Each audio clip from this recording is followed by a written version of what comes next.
Hello, hello, everybody.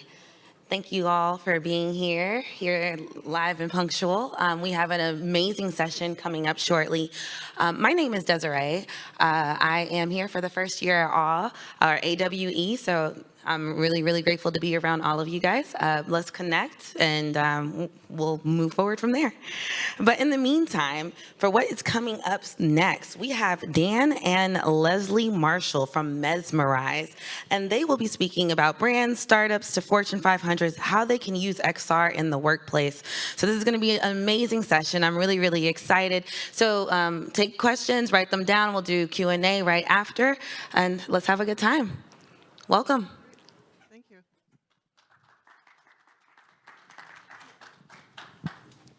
Thank you, Desiree. Hi, everyone. Thank you so much for joining us today. We're super excited to be here and talk about a topic that we're both really passionate about. We really believe there's a lot of opportunity for brands from startups to Fortune 500s to use XR in the workplace, and we've got some great examples to share with you. I'm Leslie Marshall. I'm the CMO of Mesmerise, and I've been here for 6 months.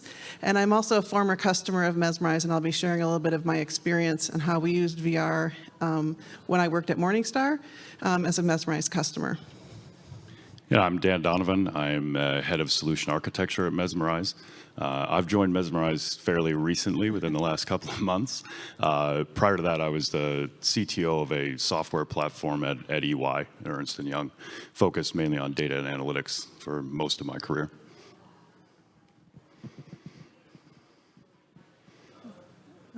Pressing forward. There we go. All right, well today the things we're going to cover, we're going to start with some context around workplace challenges. Why does this matter? And then we're going to talk a little bit more about how you can enhance hybrid work environments, build employee resilience, and actual steps to use XR in the workplace. We hope you walk away with some really good ideas. And then because AI and sustainability have made such a big impact on workplaces today, and we know this is these are important issues for companies today, we've added that to our presentation as well to be relevant. And then we're also going to talk about technology limitations. As much as we're here, and there's also so many great experiences to have in the exhibit hall, for many companies today, technology is challenging. So how can you work through those limitations? And we've got some opportunities to discuss with you. And then we also have some practical steps. So we hope you'll get some good ideas that you can take back to your organizations. And we're happy to take questions at the end. So to set some context, why does this matter? There's so many challenges going on in today's workplace. Today's average worker spends over 90,000 hours at work. And I don't know about you, but when I start calculating my career and how many hours I've spent, I'm in that 5-figure number there. So that's a lot of time that we're spending in the workplace. And how can it be more engaging? How can it be more relevant? How can it be more impactful? And how can technology help us? In addition to the hours we're spending at work, we're all spending a lot of hours in meetings. So 55 million a week, and this is a US statistic, that means 11 million meetings a day, over 1 billion meetings a year. So I'm sure you've all gotten that meme, this meeting could have been an email. We're all feeling that stress, right? That feeling of like, how can we better spend our time, especially when we've got so many hours that we're spending at work. And to add to that, 45% of employees, according to a Forbes study, are burned out by organizational changes in 2023. This is huge, and I'm sure some of you are feeling this yourselves when you're dealing with work challenges. So again, how can technology help alleviate some of those burnout feelings, create a more productive and engaging work environment? And we believe we have a real opportunity with technology, XR technologies, to reimagine a productive, collaborative, and creative work environment that's unconstrained by physical norms. We think this is a huge opportunity and something that's really exciting about the technology space that we're all working in.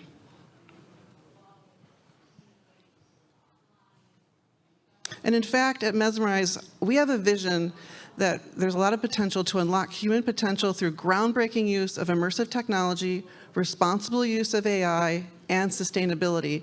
And we believe this is a big opportunity for all of you here as well. I'm going to turn it over to Dan to talk a little bit more about the opportunity with immersive tech.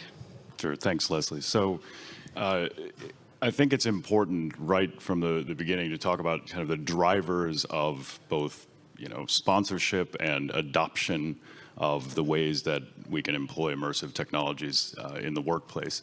A lot of organizations had kind of their first forays into this world during the pandemic, maybe. Some of the drivers were just, the human part of bringing people together when we weren't allowed to be together in person, or the novelty of the experience. Some of the typical use cases that are out there now are, people are kind of used to them. I think it's important now to have a business purpose, a business driver for reasons why you want to bring these technologies in. And it should be something that is measurable, right? So you can see some results, realize some return on the investment that it takes. And doing that will, allow you to get not only sponsorship and buy-in from your organization, but also then drive adoption through showing people that this is useful technology to have around, and the driver is not just the novelty of the experience anymore. And there are plenty of examples of that. Leslie's going to walk through some of what we've seen with our customers in ways to drive that kind of value. And so one of the things we want to talk about, again, in terms of context setting, this was a study by the AI HR organization. They've calculated that the metaverse is one of their top trends for 2023. And because this is a workplace session, I thought this was really relevant. There's a lot of opportunities around creating a more modern employer brand and setting your organization apart and why employees might want to work for and with you. You can support more engaging interactions among a hybrid workforce. So when we talked again about meetings, the hours we're spending in meetings, there's a lot of opportunity there to create more engaging interactions, redesigning work environments for more inclusive and engaging workspaces, and also getting outside of the limits of just a physical office, and then creating more accessible workspaces is, again, another opportunity that the AIHR believes is relative to the metaverse trend. And I've linked a lot of these studies too. If you get a copy of the deck, I've linked that study as references. So one of the use cases we're going to talk about today is our work that we did with TD Bank on employee engagement and onboarding. So earlier this year, we worked with TD and a company named Capco on helping onboard 100 of their co-ops. So these are interns who joined them for a 4-month program, and they got to learn about the company through lunch and learns, executive experiences, networking. They had an innovation challenge, all done through VR. And the interns were really interested in this opportunity. They were also based across Canada, so they were not co-located together. So the important aspect of this story is it brought these co-ops together. They got to learn and have an immersive brand experience with the company. And then based on their own the surveys that we've done with them, they had a greater appreciation for what TD Bank meant to them as an employer and had a better overall experience. And TD has the goal that they would hope to retain and increase their retention effort around this cohort. And then Irene Santos here, she's the Vice President of Talent Acquisition, noted that she's really excited about the future that TD experiences with the metaverse can offer to their organization.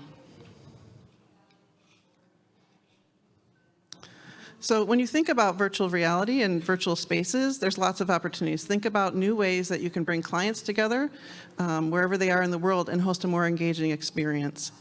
You can beat Zoom fatigue while boosting focus in these types of virtual environments, and you can communicate big ideas and bring people together. So one way that we do that at Mesmerise is we meet weekly as all staff in our product, in our own virtual reality product, and we get together to be able to collaborate from around the world. And when I started, it was really great to be able to join in from my home office in Michigan and to be able to be with my colleagues globally.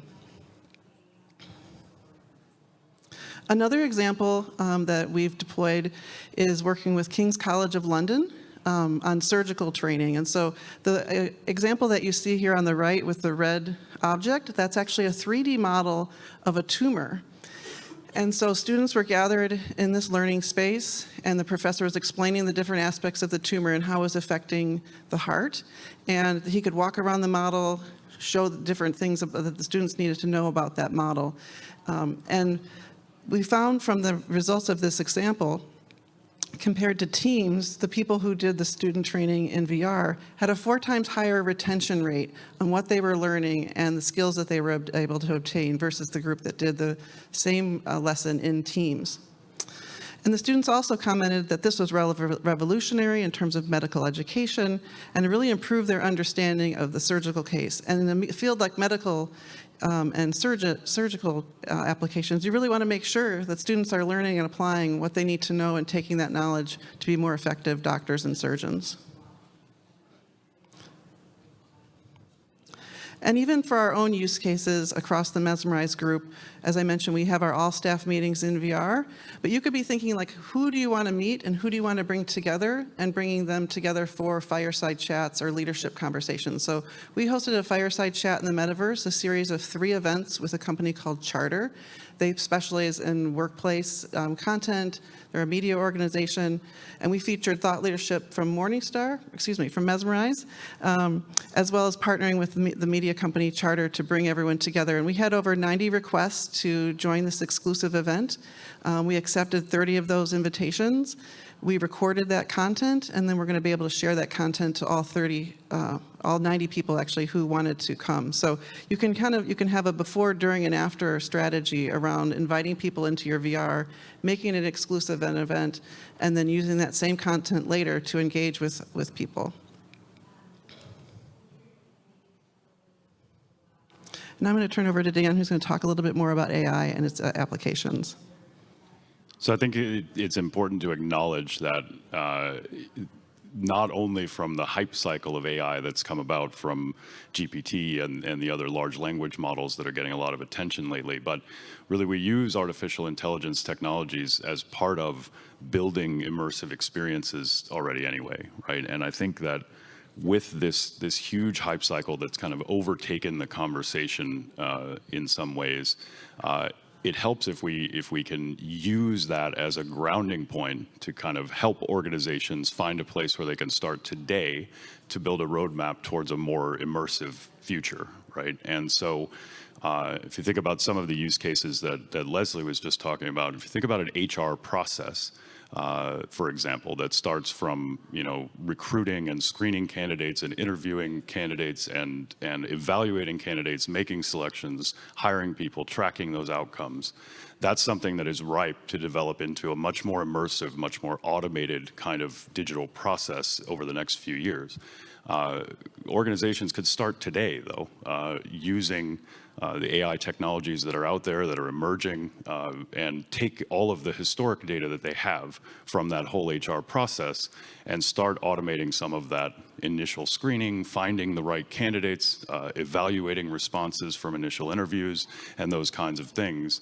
And even if the hardware and the ability to get things into organizations that are more immersive isn't quite there yet, that groundwork can start to be laid now, and you can build a roadmap towards that more immersive kind of future through a transformation process.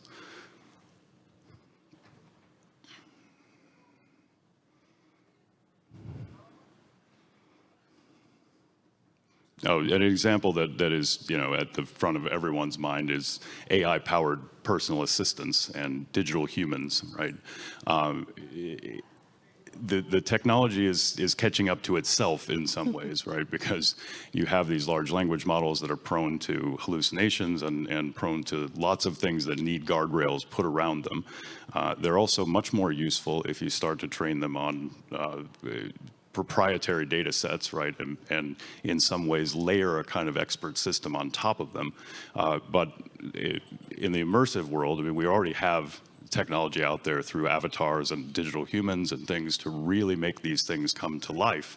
And that can be a good way to start building that bridge from the kind of data world that we can live in today to get organizations to see how they can go on this immersive journey for the future. Another opportunity using XR is the opportunity around impacting your sustainability goals, and we believe both XR and AI have a lot of that potentiality to be able to reduce carbon emissions as well as impact your environmental goals, and offer a lot of really unique tools to do that.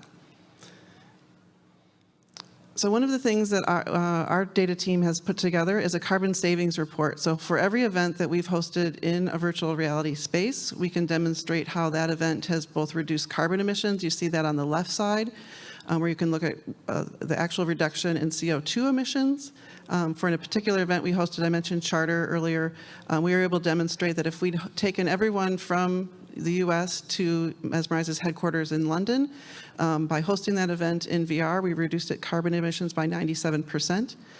We reduced that by 102 barrels of oil that were not consumed, and then we also reduced expenditures by 75%. So these types of reporting capabilities are things that Mesmerize certainly offers, and you can take a look at how you can use that in VR for your own explorations, factoring in the distance traveled, mode of transport, hotel nights and catering, and then the virtual emissions also account for the actual manufacture, delivery, and usage of the VR headset. So we've accounted for that into this whole report. So I know companies are really focused on how to reduce expenditures, as well as companies that are thinking about their commitments, their net zero commitments, how do they reduce their CO2 exposure. So thinking about those things, VR can really help drive that. And then another way to think about sustainability, when I worked at Morningstar, we worked with Mesmerize on putting together a sustainable city investing VR game using Morningstar's proprietary ESG risk data. Mesmerize took that data and factored it into the gameplay itself, and Morningstar was able to educate investors on the importance of sustainability. So thinking about how can you educate your consumers, your employees, your customers on your sustainability efforts or things that are important to you, you could think about using VR or other types of XR capabilities to create games and experiences for education. And one of the things that we like to think about at Mesmerize is how do you frame the experience, not the technology. Here we are at a technology conference, and it's really fun to see all the new things that are coming out, all the new developments. We're all anticipating the Apple Reality headset coming out on Monday. But the bottom line is that your customer, your employee, your client really have to be at the center of why you're using that technology. What outcome are you looking to drive, and why is it important? And how can technology help facilitate that engagement, facilitate a better experience? So like we talked about at the beginning, 90,000 hours of work are spent by all of us in our lifetimes. How can technology help make those hours that we're spending at work more engaging and more meaningful? So when you frame the experience, you're going to come out to better outcomes. And the technology is just there to help facilitate and really support and create those more effective outcomes. And I'm going to turn this over to Dan to explain that in more detail. So I think a lot of this presentation, all of us in this room and everybody at AWE, we live in this immersive technology world every day. I think it's important to think about how we talk to people who aren't swimming in this ocean every day.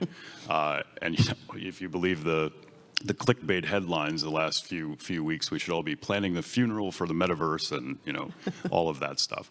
I think Meta's announcement yesterday, the anticipated announcement coming from Apple on Monday, shows that clearly the metaverse is not dead.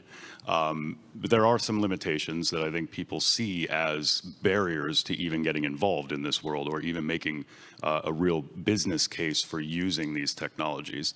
Headsets are still, on the whole, not something that you want to wear every day, at least not in a reachable price range. As standards are starting to emerge in this whole world, it is still a little bit the Wild West, right? So enterprises and larger companies are afraid to even get involved because of lack of understanding and lack of standardization across the technologies.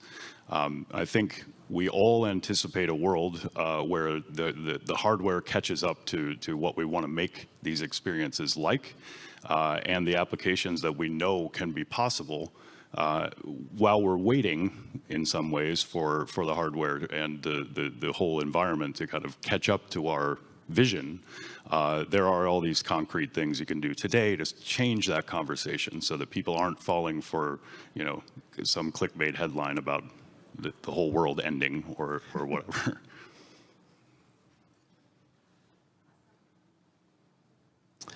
Before we wrap up, I've just got some practical steps that we think will help you move forward with your organization. Certainly connecting and learning conferences like AWUS are a great opportunity, so find out what other companies are doing and using this technology and taking those ideas back to your organization. I think it is also important to get people exposed to these technologies, right? We all come here and spend a lot of time in the expo hall and look at all the great things that are happening and coming along. There is 90% of the world out there who are completely unfamiliar with these technologies, and without getting people that first experience, it's going to be very hard to pull them along for this journey.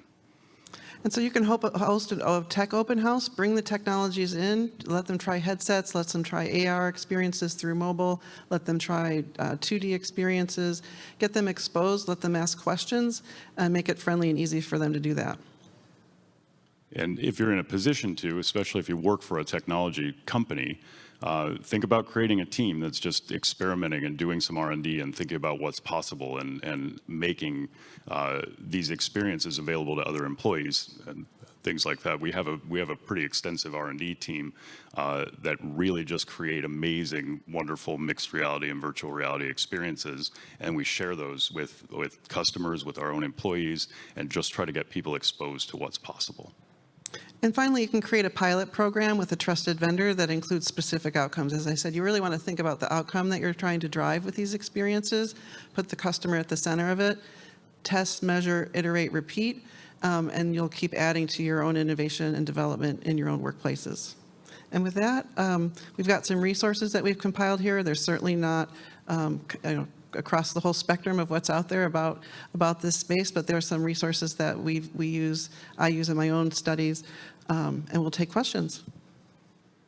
Thank you, Dan and Leslie. That was amazing. Do we have any questions in the audience? Anybody? Anything?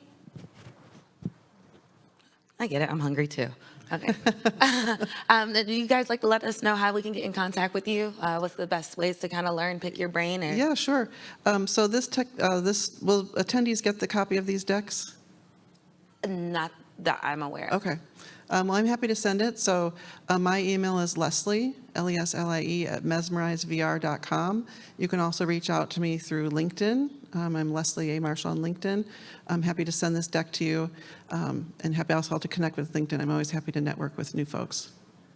And I think my contact info is in the speaker information somewhere, but if not, my email is just my first name, Dan.Donovan, my last name, at mesmerisevr.com.